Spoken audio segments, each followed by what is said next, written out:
வணக்கம். ஸோ இந்த வாரம் மார்க்கெட் எந்த அளவுக்கு ஃபால் ஆகணுமோ போதுமான அளவுக்கு இறங்கியிருக்கு. முக்கியமா வெள்ளிக்கிழமை தான் இந்த வாரத்தில அதிகமா மார்க்கெட் இறங்கியிருக்கு. நிஃப்டியும் சரி, பேங்க் நிஃப்டியும் சரி. ஓவரால் வீக்ல பார்த்தீங்கன்னா, கடந்த 8 செப்டம்பருக்கு அப்புறம் ஒரு லோயஸ்ட் லெவல்ல உடைச்சிருக்கு. இந்த வாரம் ஃபுல்லா 672 பாயிண்ட் நிஃப்டி இறங்கியிருக்கு. அ 2 வாரத்தோட லோவ பிரேக் பண்ணி ஃபால் ஆயிருக்கு. வீக்லி சார்ட்லயும் சரி, டே சார்ட்லயும் பேரிஷ் கேண்டில். வீக்லி சார்ட்ல ஒரு large bearish candle. Bank Nifty பார்க்கும்போது 54,389ல க்ளோஸ் ஆயிருக்கு. ஓவரால் வீக்ல பார்த்தீங்கன்னா, 1070 பாயிண்ட் கிட்ட ஃபால் ஆயிருக்கு. லாஸ்ட் வீக்கோட லோவ இந்த வாரம் உடைச்சு ஒரு லார்ஜ் பேரிஷ் கேண்டில். வெள்ளிக்கிழமை மட்டும் 587 பாயிண்ட் பேங்க் நிஃப்டி ஃபால் ஆயிருக்கு. 10 செப்டம்பருக்கு அப்புறம் பேங்க் நிஃப்டி ஒரு lowest level bearish candle weekly சார்ட்லயும் சரி, டே சார்ட்லயும். ஸோ இப்போ வரப்போற வாரம் என்ன நடக்க போகுது? இத பத்தி பார்க்க போறோம். Already call option, put option, option writing, stock ஆப்ஷன்ஸ்ல ட்ரேட் பண்ற டெரிவேட்டிவ் ட்ரேடர்ஸ்க்கான ஒரு வீடியோவா நீங்க பார்க்கலாம். இந்த வீடியோ உங்களுக்கு யூஸ்ஃபுல்லா இருக்கு. இந்த வீடியோல உங்களுக்கு கொஸ்டின்ஸ் இருக்கு அப்படின்னா, கமெண்ட்ல நீங்க உங்களோட ஃபீட்பேக்க ஷேர் பண்ணலாம். ஸோ ஃபர்ஸ்ட் லாஸ்ட் வீக் நம்ம இந்தியன் மார்க்கெட்ட பார்க்கறதுக்கு முன்னாடி குளோபலா பார்க்கும்போது, overall most of the global market வந்து பார்த்தீங்கன்னா, நியூட்ரலாவோ இல்ல பாசிட்டிவாவோ க்ளோஸ் ஆயிருக்கு. முக்கியமா அமெரிக்காவோட மார்க்கெட் ரெக்கார்ட் ஹைய உடைச்சிருக்கு லாஸ்ட் வீக்ல. ஸோ அது அப்சைட் மொமெண்டம்ல ஸ்ட்ராங்கா போயிட்டுருக்கு. நம்ம மார்க்கெட் டவுன் சைட்ல செல்லிங் பிரஷர் ரொம்ப அதிகமா டர்ன் ஆயிருக்கு. அ இதுக்கு 3 விஷயம் நம்ம பார்க்கலாம் லாஸ்ட் வீக்ல. 1 அக்செஞ்சரோட ரிசல்ட் எதிர்பார்த்த அளவுக்கு நல்லா தான் இருந்தது. அப்புறம் என்ன பிரச்சனை அப்டின்னா, அவங்களோட கைடன்ஸ் குடுத்ததுல எதிர்பார்த்த அளவுக்கு இல்ல. 2வது ட்ரம்போட H1B விசாவுக்கான பிரைஸ இன்கிரீஸ் பண்ணியிருக்கிறாங்க. கிட்டத்தட்ட ஒரு 5,000 டூ $10,000 இருந்த இந்த விசா $1,00,000 இன்கிரீஸ் பண்ணியிருக்கிறாங்க. இதுல மோஸ்ட் ஆஃப் த இந்தியாவிலிருந்து 70%க்கு மேல இந்த H1B விசா மூலியமா அமெரிக்கா போறாங்க.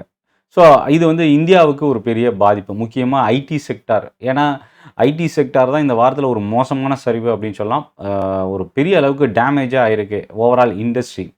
2வது ஃபார்மா செக்டாருக்கான டாரிஃப் 100% இம்ப்ளிமெண்ட் பண்றாங்க. முக்கியமா அக்டோபர் 1ஆம் தேதியிலிருந்து வருது. இதில ஒரு சில கண்டிஷன்ஸ் இருக்கு. என்னன்னா, ஃபார்மா கம்பெனி அவங்களோட மேனுஃபேக்சரிங் பிளான்ட்ட வந்து அமெரிக்கால வைக்கும்போது ஒரு ஸ்லாபும், நீங்க வெளியிலருந்து ஃபாரின் கம்பெனிஸ்லேருந்து இம்போர்ட் பண்றீங்க அப்படின்னா, அதுக்கு ஒரு டாரிஃபாவும் இவங்க இப்போ குடுத்திருக்கிறது பெரிய சிக்கலை ஏற்படுத்தியிருக்கு. இப்போ நியர் டெர்முக்கு அப்படின்னு சொல்லலாம். So pharma sector, IT sector தான் இந்த முடிஞ்ச இந்த வாரத்தில பெரிய அளவுக்கு செல்லிங் பிரஷர், வீக்னஸ் இருந்தது. ஃபார்மால வந்து பார்த்தீங்கன்னா, சன் ஃபார்மாவுக்கும், லாரஸ் லேப் இந்த ஸ்டாக்ஸுக்குலாம் ஒரு நெகட்டிவ் இம்பாக்ட். ஏன்னா, அமெரிக்காவோட ரெவென்யூ கான்ட்ரிபியூஷன் வந்து கொஞ்சம் அதிகமா இருக்கிறது ஒரு ஒன் ஆஃப் த ரீசனா பார்க்கலாம். இப்போ நம்ம டொமஸ்டிக் மார்க்கெட்ல இந்த 2 துறைய தவிர்த்து வேற என்ன செக்டார் வந்து கொஞ்சம் ஸ்டேபிளைஸ் ஆக வாய்ப்பு இருக்கு வரப்போற வாரம்? டிஃபென்ஸும், ரயில்வேவும் முக்கியமா பிஎஸ்யூ இண்டஸ்ட்ரியில மெஜாரிட்டி கம்பெனிஸ் வந்து இந்த 2 செக்டார்ல வர்றதுனால, டிஃபென்ஸ் வந்து நம்ம கவனிக்கலாம். தொடர்ந்து இப்போ ரீசென்ட்டா ரூ. 60,000 ஷிப்பிங் கம்பெனிஸ்க்கான ப்ராஜெக்ட் கேபினட் அப்ரூவ் பண்ணியிருந்தது. டிஃபென்ஸுக்கு தொடர்ந்து அடுத்தடுத்த ப்ராஜெக்ட்ஸ் வந்து கவர்ன்மெண்ட் ஃபோக்கஸ் பண்றது. இதெல்லாமே ஒரு பாசிட்டிவ் இம்பேக்ட்டா பார்க்கலாம். So PSU defence and railway increase ஆக ஆரம்பிச்சாவே, ஓவரால் பிஎஸ்யூல பையிங் டர்ன் ஆகுறதுக்கான சான்சஸ் இருக்கு. ஸோ வேற என்னென்ன பிஎஸ்யூ கம்பெனிஸ் இருக்கு அப்படின்னு பார்த்தீங்கன்னா, ஃபினான்ஷியல் பவர் செக்டாருக்கான financial companies, oil marketing companies, refinery stocks, PSU banks இதெல்லாமே நம்ம கவனிக்கலாம். இப்போ இந்த H1B விசானால என்ன பிரச்சனை அப்படின்னா, கிட்டத்தட்ட ஐடி செக்டார் மட்டும் $280 பில்லியன் யுஎஸ் டாலர் அளவுக்கு வேல்யூ இருக்கிற ஒரு இண்டஸ்ட்ரி. இதுக்கான இந்த H1B விசா அப்படின்றது ஏன்னா இந்த இண்டஸ்ட்ரி தான் அமெரிக்காவோட ரெவென்யூ ஒவ்வொரு கம்பெனியும் one of the key contribution இருக்கிற இண்டஸ்ட்ரின்னு சொல்லலாம். ஸோ அதுதான் பெரிய அளவுக்கு ஃபால் ஆனது. இதில இன்னும் அடுத்து கவனிக்கக்கூடியது என்னன்னா, MSCI இந்தியா இண்டெக்ஸ் வந்து கடந்த 5 நாள் தொடர்ந்து ஃபால் ஆயிருக்கு. நம்ம இந்தியன் மார்க்கெட் போலவே. யுஎஸ்க்கும் இந்தியாவுக்குமான ட்ரேட் டிஸ்கஷன்ல எந்த ஒரு இம்ப்ரூவ்மெண்ட்டும் இப்போ வரைக்கும் வரல. அது ஒரு ரீசன். தொடர்ந்து ஃபார்மா ஸ்டாக்ஸ் வீக்கா கன்டின்யூ ஆகுறதுக்கான சான்சஸ் இருக்கு. மேபி ஏதோ ஒரு புல் பேக் வந்தாலும் மறுபடியும் சென்டிமெண்டலா வீக்னஸ் கிரியேட் ஆக சான்சஸ் இருக்கு.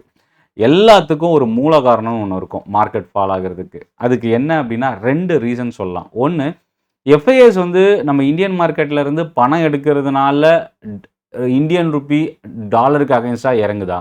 இல்ல டாலர் வந்து வரலாறு காணாத வீழ்ச்சி அப்படின்றதுனால இந்தியாவிலேருந்து யூஎஸ் இன்வெஸ்டர்ஸ் வந்து ஃபண்டை வெளியில் யூஎஸ் மட்டும் இல்லை குளோபலாகவே இன்வெஸ்டர்ஸ் வந்து இந்தியாவிலேருந்து ஃபண்டை வெளியில் எடுக்கிறாங்களா, இது ஒரு ரீசன். ஆனால் இந்தியாவிலேருந்து எஃப்ஐஎஸ் ஃபண்டை வெளியில் எடுக்கிறதுக்கு 50% டேரிஃப் ஆல்ரெடி அமெரிக்கா இந்தியாவுக்கு இம்போஸ் பண்ணியிருந்தது. இப்போ ஃபார்மாவுக்கான டேரிஃப் H1B விசா இன்க்ரீஸ் பண்ணியிருக்கிறது. இதெல்லாமே பெரிய சிக்கலை கிரியேட் பண்ணுறதுக்கான வாய்ப்பு இருக்குது.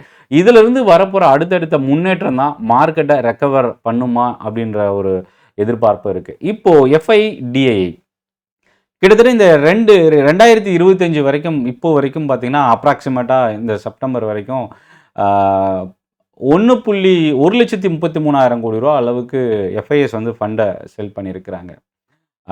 அதே மாதிரி டிஏஎஸும் பார்த்தீங்கன்னா அதை விட அதிகமாகவே பை பண்ணியிருக்காங்க. அதாவது $15 பில்லியன் அளவுக்கு எஃப்ஐஎஸ் வந்து ஃபண்டு வெளியில் எடுத்திருக்கிறாங்க.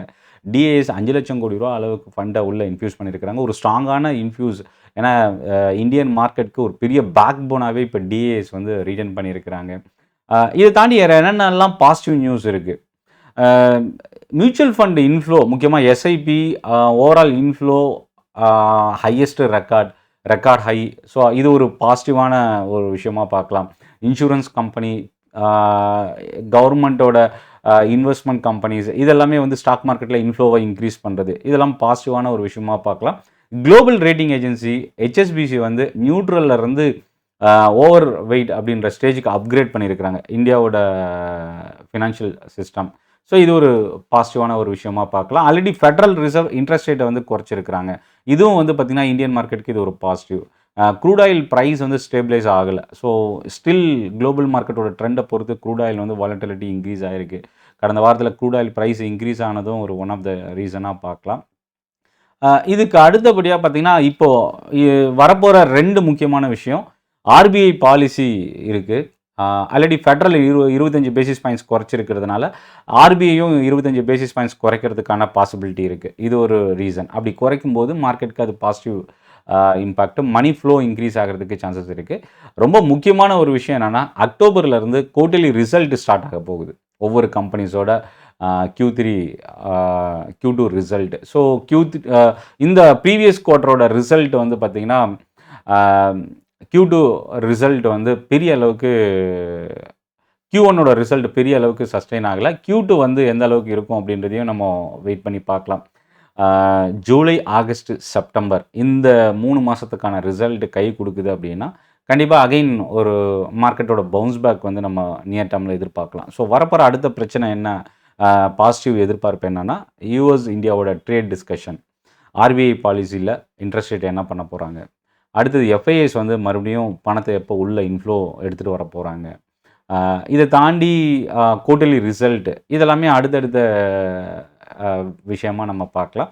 இல்லை பாசிட்டிவும் இருக்குது, ஒரு சில நெகட்டிவும் இருக்குது. ஓவரால் இந்த வீடியோவிலேருந்து நம்ம தெரிஞ்சுக்கிறது என்னென்னா, 25,500 தொட முடியாமல் அங்கேருந்து இறங்கியிருக்கிற நிஃப்டி இப்போ க்ளோசிங் 24,650 கிட்ட முடிஞ்சிருக்கு. 24,800க்கு மேலே ஒரு ஸ்ட்ரென்தன் நிஃப்டியில் கிடைக்க வாய்ப்பு இருக்குது. அதே போல் பேங்க் நிஃப்டி 54,390 கிட்ட முடிஞ்சிருக்கு. அகைன் 55,000 கடந்து சஸ்டெயின் ஆனால் மட்டுமே பேங்க் நிஃப்டியில் இன்னும் ஸ்ட்ரென்தன் கிரியேட் ஆக சான்சஸ் இருக்குது.